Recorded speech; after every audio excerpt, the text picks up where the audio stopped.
नमस्कार, ताल ठोक के एक्स्ट्रा स्ट्रॉन्ग देख रहे हैं आप। मैं हूं सचिन।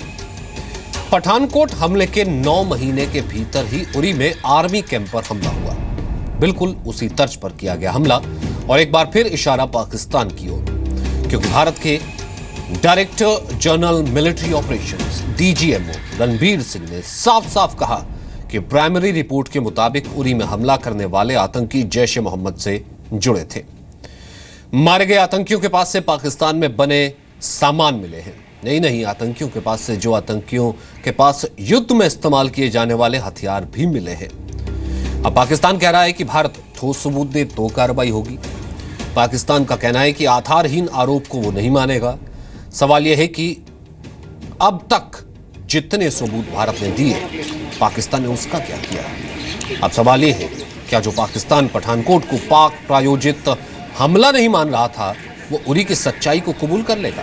और सवाल यह भी, क्या पाकिस्तान सिर्फ दिखावे के लिए कहता है कि वो आतंक के खिलाफ लड़ रहा है, जबकि सच्चाई ये है कि वो आतंक पैदा कर रहा है। एक बार फिर ये सबूत यही सवाल खड़ा करते हैं।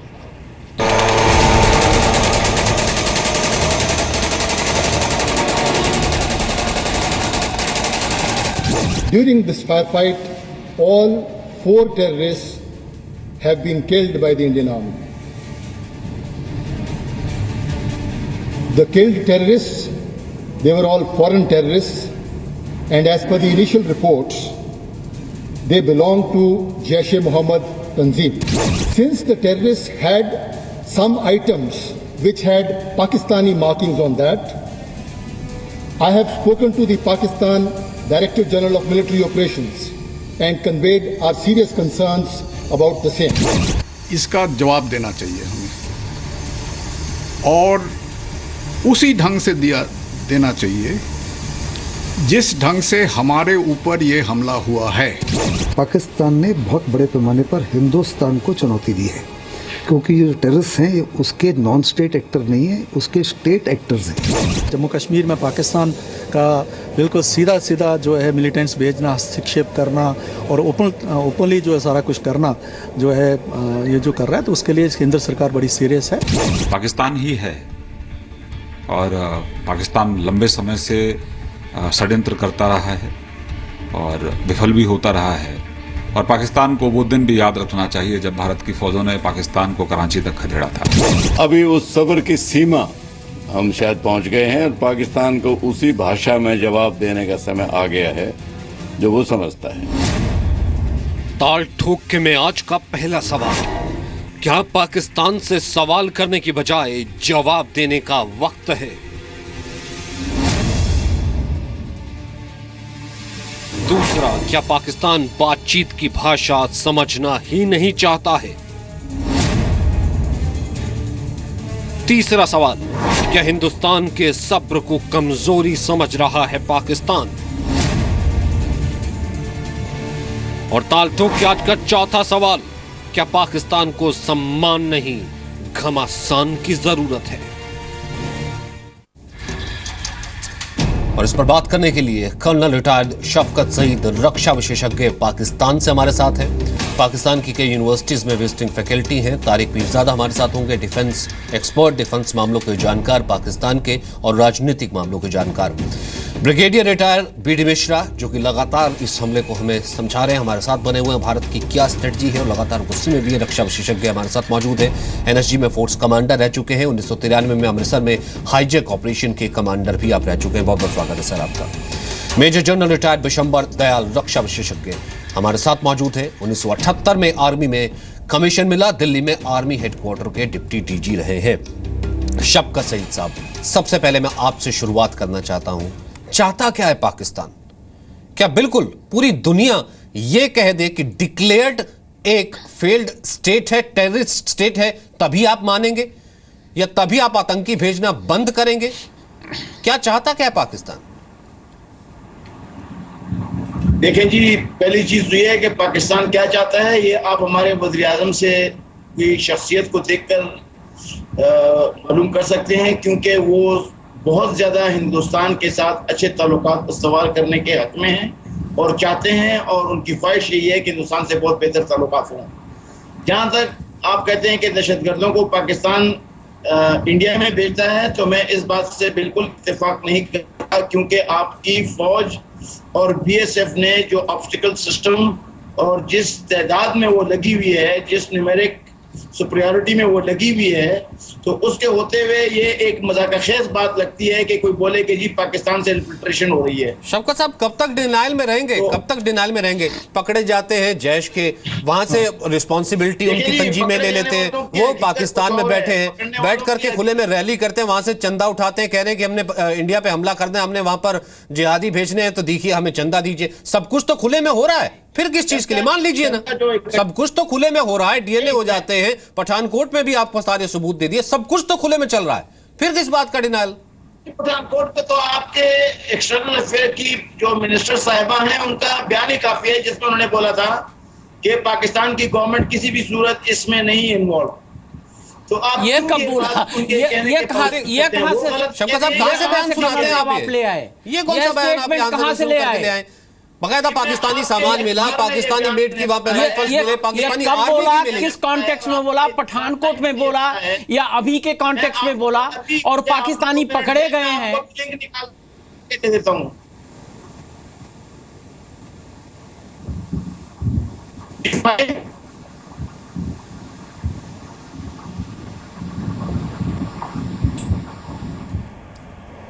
आवाज आ रही शफकत साहब?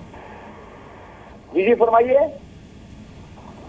कब तक इस तरीके से आतंकी, अब क्या सीधे युद्ध ही चाहता है पाकिस्तान? मुझे लगता है कि और कोई, क्योंकि एक तरफ अब ये रोना तो बंद कर देना चाहिए कि हम भी आतंक के खिलाफ है, हम भी आतंक से पीड़ित हैं। आप वहां ट्रेन करते रहे, आर्मी सपोर्ट करती रही, खुले में सब चीज चल रही है, तो मान क्यों नहीं लेते कि हाँ हमारा सारा कारोबार ही आतंक का है, हम तो सिर्फ प्रोड्यूस करते हैं, तो टेररिस्ट करते हैं? नहीं जनाब, ऐसी कोई बात नहीं है। आप इंडिया का मीडिया है और इंडिया पाकिस्तान एक दूसरे के मुखालिफ हैं। जिस तरीके से हम आपकी मुखालफत करते हैं उससे आप बिल्कुल एक अलग अंदाज में हमारी मुखालफत करते हैं। उसकी वजह यह है कि हम अपनी बका के मामले में जदोजहद कर रहे हैं और आप तोसीब पसंदाना अंदाज में जदोजहद कर रहे हैं। अगर पाकिस्तान कश्मीर के पॉइंट के ऊपर इंडिया से मुखालफत रखता है तो ये एक इनकम्प्लीट एजेंडा है पार्टीशन का, इसकी वजह से रखता है। तो जहां तक आपकी बात है बलूचिस्तान में मुदाखलत करने की, तो आपने अभी बावजूद इसके कि आपके मुल्क में क्या हालात हैं हुकूक इंसानी के, आपने बलूचिस्तान के अवाम के मामले को हुकूक इंसानी के बुनियाद पर बलूचिस्तान की बात सामने आने लगी है, प्रदर्शन दुनिया भर में होने लगे, यूएन के बाहर भी हो गया, लगता है तो साफ इशारा कर रहे हैं शफकत साहब की, तभी इन्होंने बात की। ऐसा है, मिश्रा साहब आपको जवाब देंगे ब्रिगेडियर साहब। ऐसा है कि आप ये डिस्कशन जो आज का अटैक है इसको कहीं और ले जा रहे हैं, यूएन की बात ले आए, लेकिन जो आप कहते हैं इनकम्प्लीट एजेंडा यूएन का, तो आपने कभी पढ़ा है रेजोल्यूशन यूएन का? उसमें जो रेजोल्यूशन है उसमें यह कहा गया है कि आपके सब कबायली विड्रॉ होंगे, आपके वो लोग विड्रॉ होंगे जो पहले कश्मीर में नहीं रहते थे, आपकी आर्मी विड्रॉ होगी, उसके बाद इंडिया जब एश्योर कर लेगा कि आप लोग विड्रॉ हुए हैं तब कोई कदम उठाया जाएगा। न तो आपके कबायली गए, न तो आपकी फौज गई, आप लोग वहीं हैं और कहते हैं इनकम्प्लीट एजेंडा। उसको छोड़िए, वो तो खैर आपका रॉन्ग क्लेम है, आपका रॉन्ग क्लेम है। वो तो यूएन ने कैमरे पे बता दिया कि आप पढ़ के भी आए हैं कि वो नहीं पढ़ के आए हैं, कि जो वो तो रॉन्ग क्लेम है, मैंने पूरा पढ़ा हुआ है और मैं इनको दिखा भी सकता हूं। लेकिन आज का जो ये एपिसोड है, आज के जो आपके इन्फ्लिक्टेटर्स आए हैं, उनके पास वेपन्स आपके हैं, उनके पास इक्विपमेंट आपके हैं, उनके पास कम्युनिकेशन सिस्टम आपके हैं, और उनके पास उनके पूरे आइडेंटिटी का एस्टेब्लिश होता है कि आपके यहाँ से हैं, फिर भी आप कहते हैं कि नहीं हमारा कोई ताल्लुक नहीं है। मुखालिफत आप करिए, लेकिन एक बार मैं बताना चाहता हूं कि मुखालिफत ऐसे करिए जैसे 47 में किया था, जैसे 65 में किया था, जैसे 71 में किया था, जैसे 99 में किया था। यह जो आपने तरीका अभी इस्तेमाल किया है, इस तरीके का भी जवाब हम लोगों को ढूंढना पड़ेगा और ढूंढेंगे पक्का। इसको यहीं पर नहीं छोड़ा जाएगा। आपसे कहना चाहता हूँ, आपने ये 1947, 65, 71 का जिक्र किया है, तो इन तीनों मौकों पर पाकिस्तान ने दिफा आज की बात करो भाई, आज की बात करो जहां पर टेररिस्टों के पास पूरे पाकिस्तानी सामान है, आपने भेजे हुए हैं। मैंने आपको कहा कि हम की जंग लड़ रहे हैं, पका के जंग वाले कभी जारियत का मुजाहरा नहीं करते। जारियत का मुजाहरा तौसीफ पसंदाना अज़ाइम हेजमोनिक जिनके डिजाइन होते हैं वो करते हैं। तो हम आज भी आपकी जारियत का डटकर मुकाबला करेंगे जिस तरह पहले किया था। शुक्रिया, बहुत और हमने शुक्रिया कभी आपको हमारी खैरियत का खैरख्वाह होने नहीं, के ये तो लिए, दुकान ही- हमारी खैरियत का ये तो खैरख्वाह होने के बीडी लिए मिश्रा साहब- आपको बहुत शुक्रिया। लेकिन ये बीडी मिश्रा साहब, लेकिन मुझे मुझे लग रहा लगता है कि आप अपनी खैरियत के नहीं, बारे में ये बीडी देखिए, मिश्रा साहब, अपनी मुझे आवाम लगता की है- खैरियत देखो। जिनके अपने आवाम वहां मर रहे हो, अभी कोयटा में बम ब्लास्ट हुआ, उससे पहले बम ब्लास्ट हो रहे, जिनके अपने आवाम वहां आतंकियों से मर रहे हो, वो इस तरीके से आतंकी भेज करके नहीं, वो तो ये आप पॉलिसी रख रहा हो, उसमें- ये साफ देखिए किस तरीके से नजर आता है। विशंबर दयाल साहब कुछ कहना चाहते हैं। शौकत साहब एक सेकंड, के पास इसमें कोई शक नहीं रहा। हाँ सुन लीजिए। देखिए, सचिन, हाँ शौकत साहब, ये शौकत साहब ये जरा एक सुनिए, मूल सवाल है। आप डिनाइल में ही रहेंगे ना? जितने पाकिस्तानी सैनिक हैं या जितने पाकिस्तानी विचार बुद्धिजीवी लोग हैं, ये सब एक भाषा बोलते हैं। पूरा देश एक भाषा बोलता है। हम कहते हैं उग्रवाद बुरा है, अच्छा है। मैं कहता हूं पाकिस्तान बुरा अच्छा नहीं है, पूरा पाकिस्तान एक विचारधारा का है। पाकिस्तान हिंदुस्तान का नुकसान करना चाहता है और ये साजिश जो है पाकिस्तान की सेना ने रची है। जैसे मोहम्मद इसका सिर्फ एक छोटा सा टूल है, ये पूरी की पूरी इसका पूरा अंजाम पाकिस्तान की आईएसआई ने गढ़ा है। इसको पूरा पाकिस्तान ने सपोर्ट किया है और इस सपोर्ट के पीछे पूरी पाकिस्तान का पूरा पाकिस्तान के प्राइम मिनिस्टर से लेके, पाकिस्तान के सेना अध्यक्ष से लेके, पाकिस्तान के इंटेलिजेंस से लेके, जैसे मोहम्मद की ट्रेनिंग से लेके, इसमें पूरी की पूरी पाकिस्तान फौज इन्वॉल्व है। ये सब बकवास है, ये सब बहाने हैं। हमें सोचना पड़ेगा, इनसे क्या पूछना, ये लोगों से क्या पूछना। वक्त आ गया जब इनको बताने का। हमें सबूत देने की आवश्यकता नहीं है, सबूत पाकिस्तान पेश करे कि ये पाकिस्तान के उग्रवादी नहीं है। सबूत हम नहीं पेश करेंगे। और वक्त आ गया जब हमारी सेना, हमारे बुद्धिजीवी लोग, हमारे शासककार फैसला लें कि पाकिस्तान के खिलाफ कार्रवाई करना अनिवार्य है। और यह कार्रवाई मैं समझता हूं इसके बाद होगी, हर हालत में होगी। पार्लियामेंट्री अटैक के बाद ये पाकिस्तान एलओसी का हमारी सेना पर अटैक कर रही है। शफकत साहब, आपसे हमारा एक सवाल है, दिल पर हाथ रख के ईमान से बताना। आपने वकीलों को शफकत साहब जरा सुन लो,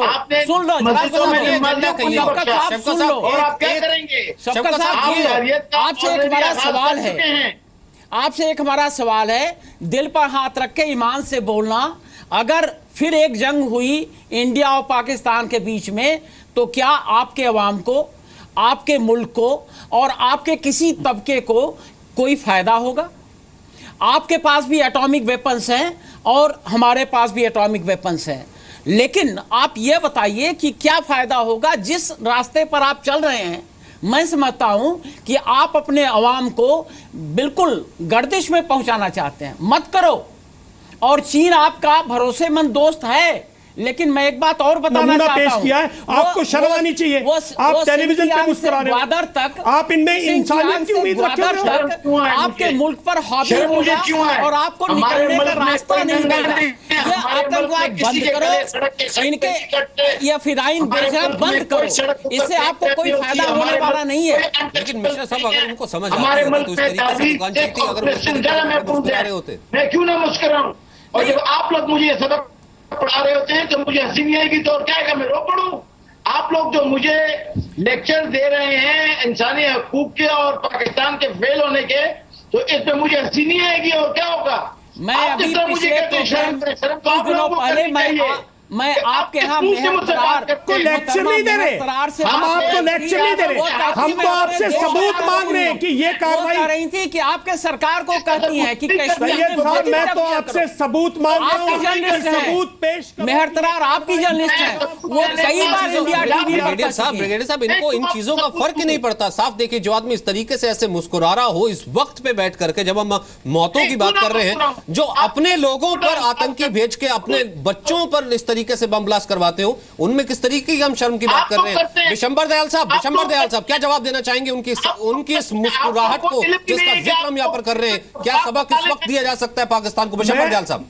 सचिन, मैं साफ बात कह रहा हूं, ये वक्त है, इनसे जवाब मांगो। हमें सबूत देने का वक्त नहीं है, सबूत इनको देना चाहिए।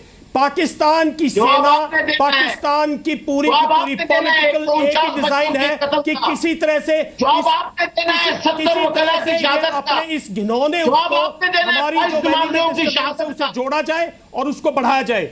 सरपंच साहब की अपनी बनाई हुई है, पीडीपी बीजेपी ISI ने बनाई पैसे देती है गरीब बच्चों को। सैयद साहब, 700 रुपए सैयद आप लोग साहब, पे आप कर रहे हैं शहादत नहीं दे पत्थर सकते। फेंकने के लिए। आप लोग और उन बच्चों को आप लोग स्कूल शहादत जाना नहीं दे चाहिए सकते। और उनको आप पत्थर शहादत फेंकाते देने वाली हैं, पैसे सेनाएं देते ललकारती हैं हैं, और आप ये कहते हैं ललकारती कि हैं इसके और वो साथ साथ हम ललकार टेररिस्ट भी के अटैक भेजेंगे। करती है। अफसोस की बात है। पता नहीं किस दिशा में। शौकत साहब, आपको किस सर्टिफिकेट की जरूरत है? कौन आपको फटकार नहीं लगा रहा है? अमेरिका कह रहा है, दूसरा वर्ल्ड लगातार कह रहा है। ओसामा कहाँ था? आपने छुपा करके रखा हुआ था। हाफिज सईद कहाँ है?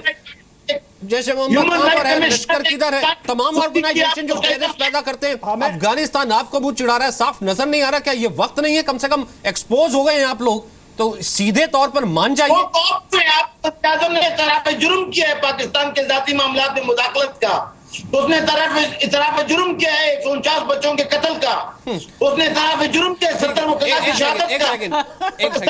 ब्रिगेडियर साहब, मेरा एक सवाल, लातों के भूत बातों से नहीं मानते। मैं आ रहा हूं, एक पाकिस्तान सेकंड। बातों ब्रिगेडियर से साहब, नहीं मेरा मानेगा। एक सवाल है। पाकिस्तान जो एक जब तक करारा जवाब नहीं देंगे, शफकत साहब, एक पाकिस्तान नहीं सेकंड। मानेगा। शफकत जी, एक सेकंड, मैं आ रहा हूं, उसी पे आ रहा हूं। शफकत जी, मैं उसी पे आ रहा हूं। कश्मीर में लोग खड़े हो गए हैं। शफकत साहब, मैं आ रहा हूं आपके पास। एक सेकंड। आप तो क्यों ब्रिगेडियर लड़ाई कर रही हैं कश्मीर मैं एक में? सवाल आपसे जानना चाहता हूं, जिसका जवाब आप जिक्र कर रहे थे कि इस युद्ध के लिए तैयार है कि नहीं है। आपको लगता है जो एक बलूचिस्तान के जिक्र से लाल किले से जब प्रधानमंत्री करते हैं, वो उससे इतना डर जाए कि पूरा मीडिया उनका, पाकिस्तानी मीडिया जैसे हिप्नोटाइज हो गया, इतना डर गया और एक बयान को लेकर के उसके तमाम मतलब दिखाने लग गए? वो क्या युद्ध लड़ेंगे? वो तो इस तरीके से घुसपैठ ही करेंगे। एक बात मैं और बताना चाहता हूं, जो बलूचिस्तान में इनका टेरर हो रहा है, रेप हो रहा है, लूटिंग हो रही है, मर्डर हो रहा है, ये बांग्लादेश में जो इन्होंने 1971 के पहले किया था उससे भी कहीं आगे बढ़ गया है। ये लोग तो अपने अवाम को ही मार रहे हैं।